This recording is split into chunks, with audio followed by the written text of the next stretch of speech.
Eu sou o Otmar Schneider, analista de valores imobiliários. No vídeo de hoje, a gente vai falar sobre o último aumento da Selic, que foi para 10,75% ao ano. E se você gosta desse tipo de conteúdo e gostaria de aprender a investir melhor, aqui embaixo você vai encontrar link para os meus relatórios de fundos imobiliários, relatório de FIP, de FIINFRA, também para a nossa comunidade do YouTube. Vamos lá para o nosso vídeo. Selic em 10,75% ao ano, né? Então essa notícia aí saiu ontem, na quarta-feira. E o que é a Selic? A gente vai falar rapidamente aqui da Selic, né? Então, é a taxa de juros da economia. E simplificando ao máximo, aqui é o preço do dinheiro. Quanto que você tem que pagar para você tomar dinheiro, né? Ou quanto você vai ser remunerado para emprestar dinheiro, né, na economia do Brasil. Então, essa taxa de juros, ela subindo, ela caindo, ela tem uma importância muito grande dentro da economia. E o que as pessoas fazem, né? Então, se a política está restritiva ou não, né? Se ela está expansiva.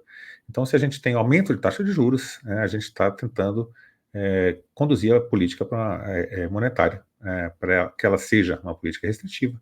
E quando a gente diminui, né, a taxa de juros, quando o Copom diminui, essa política ela passa a ser expansiva, ou seja, o governo quer que as pessoas gastem dinheiro. Então, o Banco Central, que ele cumpre, né, essa meta da inflação, só que não é ele que define a meta, é ele quem persegue a meta. Né? Então, o Banco Central vai perseguir uma meta que é definida pelo Conselho Monetário Nacional. Pô, quem é esse Conselho Monetário Nacional? Né? Então, são 3 membros, é composto por 2 ministros aqui e o presidente do Banco Central. Então, hoje é o ministro da Economia, que é o Haddad, a Planejamento, que é a Tebet, e o presidente do Banco Central, né, que foi indicado pelo governo anterior. Então, a meta de inflação hoje, ela é de 3% ao ano. Então, essa é a meta. Aí a gente tem o teto da meta, que é 4,5%, e a gente tem o piso da meta, né, de 1,5%. Então, pode variar entre 1,5% e 4,5%, mas a meta mesmo é 3%.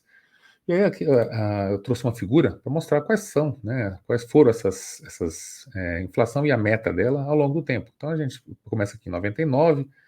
Então a gente tinha aqui entre 6 e 9 mais ou menos, caiu bastante aqui até 2002, 2003, ficou em torno de 4, foi para 5,5, e a gente ficou com uma meta de inflação de 4,5 durante muitos anos, hoje está a 3, tá?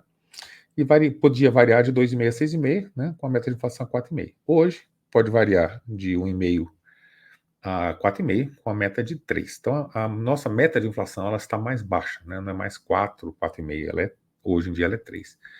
E por que é melhor para o povo, né, que a meta de inflação ela seja mais baixa? Porque a inflação, o que significa a inflação? A perda do poder de compra do dinheiro. Então, se a meta de inflação for mais alta e for autorizado, né, a que tenha mais inflação todo ano, o povo vai ficar empobrecer mais rapidamente. Né? Então, em vez de você perder poder de compra a 4,5% ao ano ao longo do tempo, você vai perder poder de compra a 3% ao ano ao longo do tempo. Então, você empobrece mais devagar, né? Porque a inflação é um empobrecimento da população ao longo do tempo, perda de poder de compra. Então, essa aqui, né, é a Selic. A Selic ela é utilizada para controlar a inflação. Então, a trajetória da taxa básica de juros em percentual ao ano, então, tem 2020 até 2024. Então, a gente saiu de 4, baixou lá para 2 na época aqui da crise de Covid. Então, essa aqui foi a taxa mais baixa, né, histórica. E o que o governo sinalizou aqui? Quero que todo mundo consuma muito. Né? Todo mundo consumiu muito, o governo distribuiu muito dinheiro. Então, as políticas estavam alinhadas. Né? Então, tanto a taxa de juros quanto o governo colocando dinheiro no negócio. Né? Então, a política fiscal e a política monetária bem alinhadas. E todo mundo consumiu. A inflação disparou, todo mundo teve que subir aqui. Né? O Banco Central teve que subir aqui a taxa de juros até chegar ali patamar de quase 14% ao ano, foi 13,75. Aí ficou um bom tempo, né, nesse patamar de 13,75, depois foi caindo, e a trajetória de queda foi interrompida, né, passou um tempinho aqui nos 10,5 e agora subiu para 10,75% ao ano. E por que ela subiu? Né? Para ancorar novamente a inflação. Então a inflação estava saindo ali da meta, do centro da meta, e o Banco Central falou, opa, peraí, temos que subir aqui um pouco a taxa de juros para a inflação, né, do ano que vem e voltar para a meta. Então, o Copom, que se reúne e decide, né, como é que vai ficar a Selic, o comunicado que ele faz, na verdade, é mais importante do que o ato que ele toma na hora. Então, mais importante do que a Selic, que foi definida ali naquele momento, É a direção do comunicado. Então, o Copom deixou claro que é a primeira alta, né, que vai haver novas altas. O que, que o mercado acha, a expectativa de mercado? É que os juros continuem subindo até o patamar de 11,5, mais ou menos, terminando 2025 em 10,5. Quer dizer que isso aqui vai acontecer? Não, isso aqui é uma expectativa. E normalmente as expectativas de mercado, né, elas dão uma média ali do que as pessoas acham, mas quase nunca, né, elas estão certas. Né? Mas é mais ou menos isso. Vai continuar subindo, vai continuar, depois vai estacionar, depois vai cair de novo. Né? E a taxa de juros a esse patamar, lógico que ela inibe, né, consumo. Né? Para frear a inflação, você acaba inibindo o consumo. Um pé no freio e outro no acelerador. O que, que o governo está fazendo hoje? Né? Então a gente tem uma política fiscal e uma monetária que não estão de acordo, elas deveriam estar de acordo. Né? O ideal mesmo é que se está aumentando os juros, né, você tem o corte de gastos, então a política fiscal e a política monetária estão alinhadas. Hoje, né, o governo, né, nessa parte aqui, ele está em descompasso. Então tem um pé no freio e o outro pé no acelerador, como se estivesse dirigindo um carro. Né? A política monetária está freando e a política fiscal, né, o governo está colocando dinheiro na economia, está gastando, esse é o pé no acelerador. Né? E isso, os gastos do governo, eles acabam também impactando, né, essa questão da inflação. Então, a política monetária, o pé no freio, a política fiscal, o pé no acelerador. E aí, como é que a gente faz, né? Se tem um pé no freio e outro no acelerador, para onde que o país está indo, né? A gente tem um monte de incertezas. E incertezas, elas não combinam com o investimento. Então, você vai perguntar para qualquer pessoa, não, estava na trajetória de queda. Não, pô, estava na trajetória de queda, então, né, era para consumir, política expansiva, aquela coisa toda. Não, agora, poxa, virou. Por quê? Porque a inflação desancorou, aquela coisa toda. Então, o empresário, o investidor, o empresário, de uma forma geral, ele não gosta dessas incertezas. Então, quando você não sabe o que faz, o que você faz? Você toma o menor risco, né? Vai colocar dinheiro ali na renda fixa em vez de investir. Então, falando aqui um pouco, né, da questão econômica, né, o que tem por trás da Selic, né, por que aumentar os juros se a economia está indo bem? E a economia, né, realmente ela está indo bem. Né, a expectativa para o PIB, né, de crescimento, então o crescimento do PIB vai vir forte aí até o final do ano, a expectativa que é de uma alta de 3%, nós estamos com um menor desemprego, então a economia está indo bem. Né? O consumo maior, ele gera essa pressão sobre os preços. Então, se você tem, né, o PIB crescendo, as pessoas consumindo, o menor desemprego, as pessoas entrando, né, na economia, digamos assim, você vai ter mais inflação. Né? E aí entra a política restritiva, levar as pessoas a poupar, né, e investir, e não a consumir. Porque se todo mundo vai consumindo, né, aí você acaba, a inflação acaba subindo.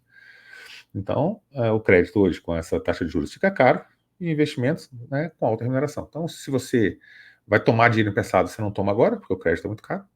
E se você, né, em vez de consumir, você vai investir, né, porque o investimento está com alta remuneração. Então, você tira moeda do mercado, você tira dinheiro do mercado. É por isso que chama de política restritiva. Aí tem muita gente que fala o seguinte, poxa, beleza, né, mas a inflação ela pode ser controlada não só, né, do lado da oferta, como também, não só pela demanda, como também pela oferta. Então, se a demanda está aquecida, poxa, as pessoas estão entrando na economia, estão comprando, por que não aumenta a oferta dos produtos e tal, né? E muita gente, né, fala isso.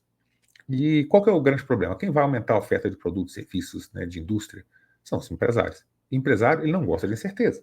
Então, o governo, ele teria que passar muito mais confiança ao empresário para o empresário ele investir. Né? E a gente está numa época de reformas, aumentando imposto, está puxando dinheiro daqui, puxando dali. Então, as pessoas elas não têm um horizonte de tempo à frente suficiente para investir. Né? Então, o empresário, na dúvida, na incerteza, ele prefere não investir. Então, é caro e arriscado investir e contratar. Né? A gente tem um monte de direitos trabalhistas que têm que ser respeitados e é bastante complexo, né, para o empresário. Poxa, e se eu começar a investir aqui, dobrar o patrimônio que eu tenho nessa indústria aqui, e o imposto aumentar, e acontecer isso, acontecer aquilo, né? Então, assim, a remuneração do meu capital não vai ser adequada, né? Então, ele acaba não investindo. Então, o empresário ele tem que ter certezas. E aí é que é a importância, né, do governo, que anda de mãos dadas com todo o povo. Né? Poxa, o rico é importante na economia? O cara que coloca dinheiro, que vai empreender, aquela coisa toda. A pessoa, a classe média, o pobre, todo mundo ele tem que estar em prol de um país melhor. Né? Então, o governo ele tem que estar de mãos dadas com o cara que é rico, em vez de falar só mal do rico, e tem que estar amparando as pessoas que são pobres. Né? Então, enquanto a gente está nessa questão de um contra o outro, lado A contra o lado B e tal, o país fica nesse descompasso. E como ficam os investimentos, que eu acho que é a parte mais importante aqui, né, para a gente. Né? Então, o aumento da Selic, ele vai remunerar melhor o capital em renda fixa. Então, as pessoas, né, no momento de incerteza, taxa de juros elevada, o que é o melhor fazer? Dinheirinho lá no Tesouro Selic, no CDB do banco, né, ganhando ali 10,75% ao ano, beleza, a inflação vai ficar mais baixa, então o ganho real vai ser bacana, bem interessante, movimento bem interessante, então o mais conservador possível, né?